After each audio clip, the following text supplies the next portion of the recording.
Hello, and welcome back to Financial Education. My name, as always, is Zach Collins, and welcome to part 4 of the mini-series on superannuation. Today we start with the second half of the series, and this is where we start to move into the pension phase of super. Before we get into that, for those that don't know me, what is my background? I was a financial advisor in my past, fully licensed, fully FASA compliant, specialising in super and non-super investments. I'm not licensed anymore, but I'd love to get my license back one day. I chose to leave the industry as I couldn't stand the owner of the business, and his firm was very heavy in sales. I got no interest in sales.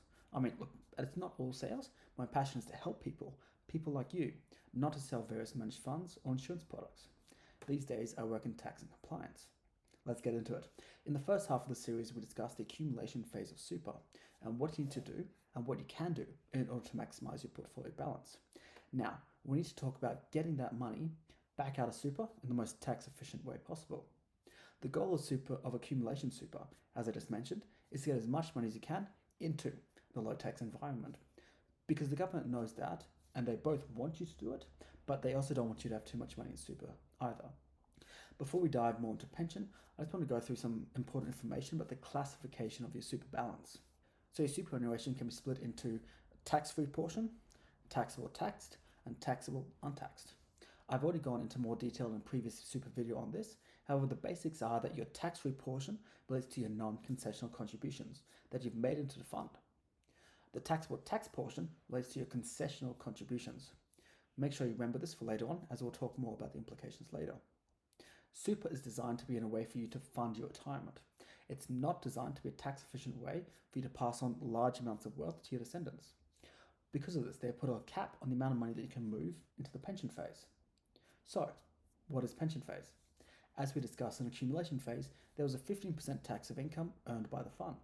This is a concessional rate of tax because if you had held that money yourself, 15% is a lot less than the normal 16 to 45% tax that you would have had to pay on that money if you held that in your own personal name. Pension phase makes this amount even more concessional. There is no tax on that money when it's in pension phase. If you have income of $10,000 being generated by the fund, you pay no tax. Zero, zilch, nada, not a cent. This compares to $1,500 if this was being generated while in accumulation phase. And it compares to $3,000 if you held it personally and you're an average or median income earner. Because this rate is very concessional and a lot of very wealthy people took advantage of it in the past, there was a cap on the amount of money that you can move into pension phase, and this is called the transfer balance cap.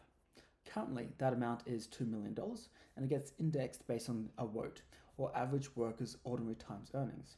It doesn't get indexed each year, only when the amounts reach a change of about $100,000 or more.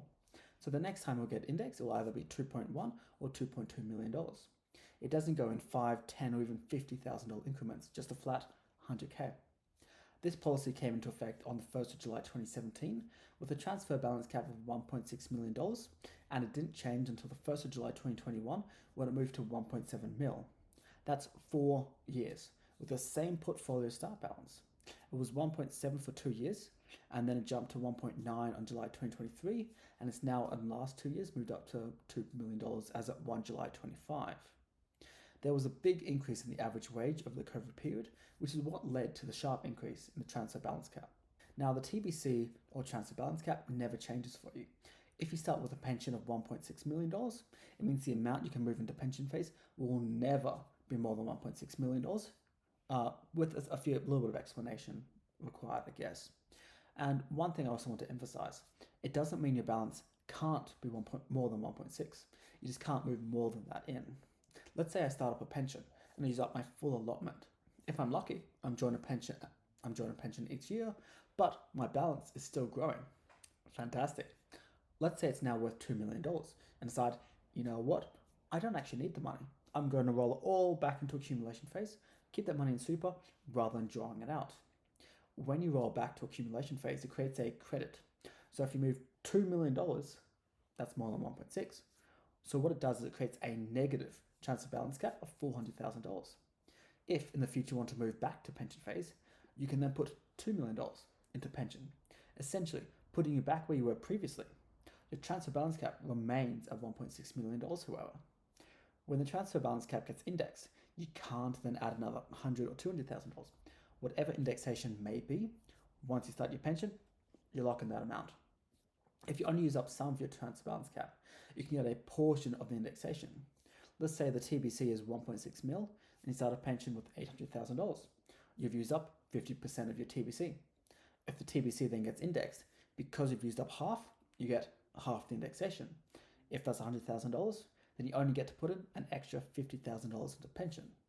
It can get very complicated if you rolled in and out of pension phase and drawn out lump sums, and it's not an easy round number. So make sure you get a financial advisor to help go through your TBC to ensure you don't put too much money into pension, as the HO will penalise you for moving more into pension phase than you are allowed. Let's jump back a little bit here. We've talked about the tax you pay in pension phase and how much you can move into pension. But did you know that there were requirements around whether or not you are allowed to start a pension? There are 21 different conditions of release, and this is stated in the Schedule 1 of the SIS regulations. I'm not going to go through them all. I've got them going down the screen now, and I've linked where you can find this information in the description below. There are two main conditions of release that you need to know. First is that you are 65 or older. You can access your super, no restrictions. Once you turn age 65, you can do whatever you want. Pull it all out, start a pension, leave it as is, whatever. Whether you're working or not, it's irrelevant. You have no cash and restrictions on your fund. The second one actually requires multiple conditions. The first main condition is that you need to meet preservation age. For everyone that is now 60, however, there was a time where you could access your super at 55. The government slowly raised that age to 60. It took about a decade for that to happen, as they raised the age by 1 year every 2. So if you're unlucky and born on the 1st of July until the 30th of June of a particular year, could have been forced to work an extra year before you could access your super. Now, that's gone. Everyone now has a preservation age of 60. There is the possibility that the government will raise that to 65. However, at this point, that appears to be very unlikely. I wouldn't expect that to happen in the next few decades. If there was to be some change in retirement, you're more likely looking at access and payments of the age pension. Keeping it possible to access your money, but make it harder to access other taxpayers' money, that seems pretty fair to me. I said there were two conditions. So when you reach age 60, you also need to meet a second condition of release. And this is either that you have retired or you have ceased an employment. All you need to do is change jobs and you have full access to your super. Anything from that new job will be preserved, but your balance that you've accumulated up to that point, fully accessible. Now that you know what the requirements are to access it, you need to be mindful of the requirements when you do have a pension. What you need to be mindful of is that you need to draw the minimum amount every single year. The government is not going to let you start a pension, all the earnings tax-free, and just keep it in the building.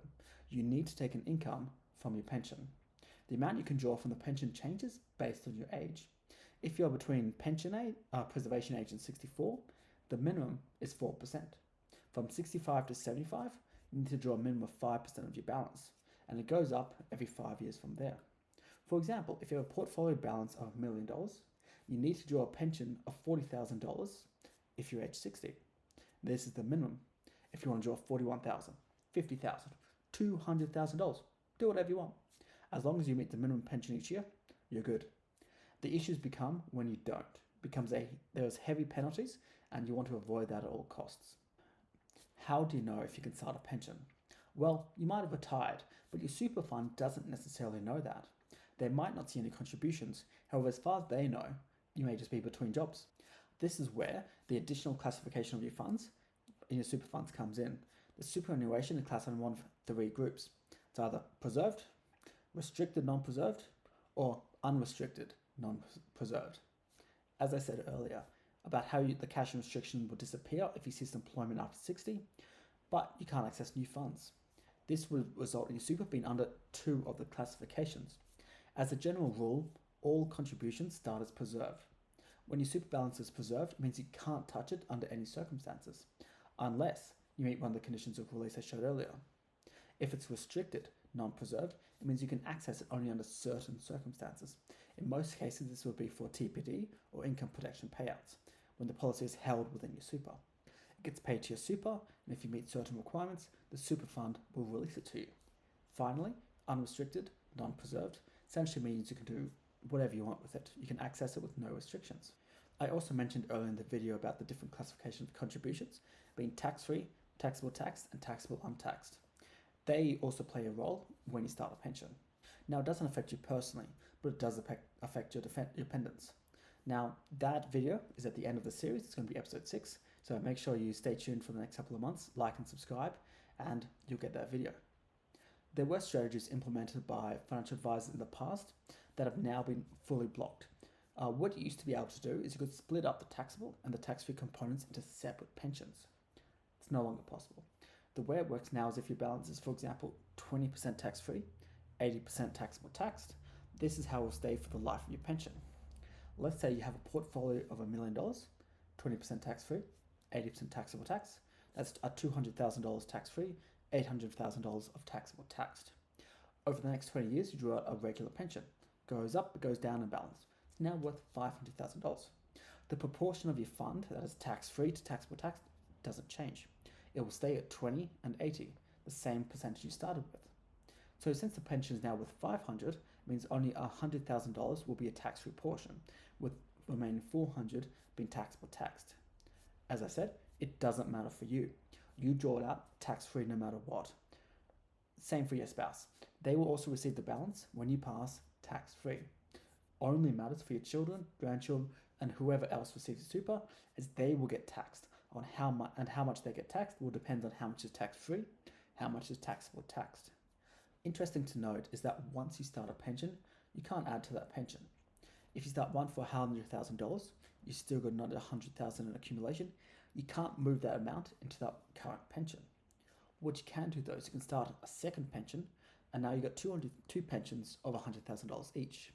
Or alternatively, and this is probably too much and too difficult for most people, is you can roll that pension back to accumulation phase, so you no longer have a pension, and then you start a new one with the full $200,000 balance. In both cases, it's essentially the same outcome. However, some people would prefer to only have one account versus multiple. The final thing I want to discuss is, in this already quite long video, is sequencing risk and life expectancy risk. If you haven't heard of this, sequencing risk is the risk of having large negative returns early on.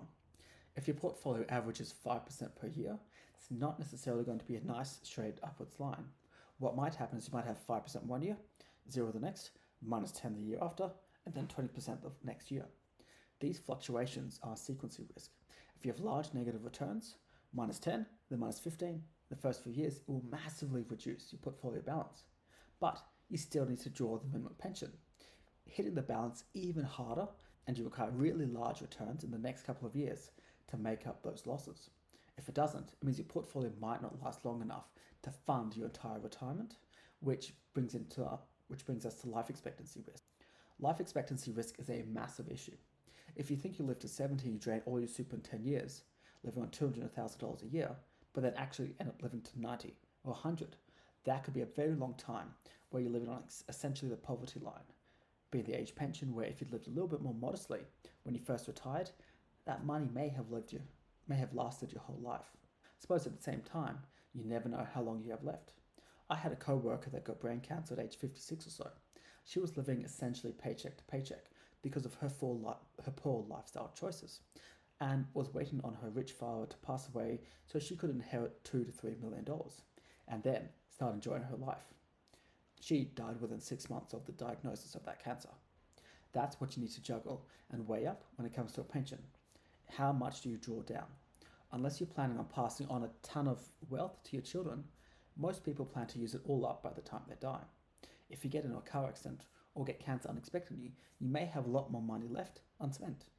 Or if you live longer than budgeted, you'll be stuck on the government benefits, living hand to mouth. Neither of these scenarios are where you want to be, so it's all about finding that balance. And I suppose that's where sequencing risk comes into play too.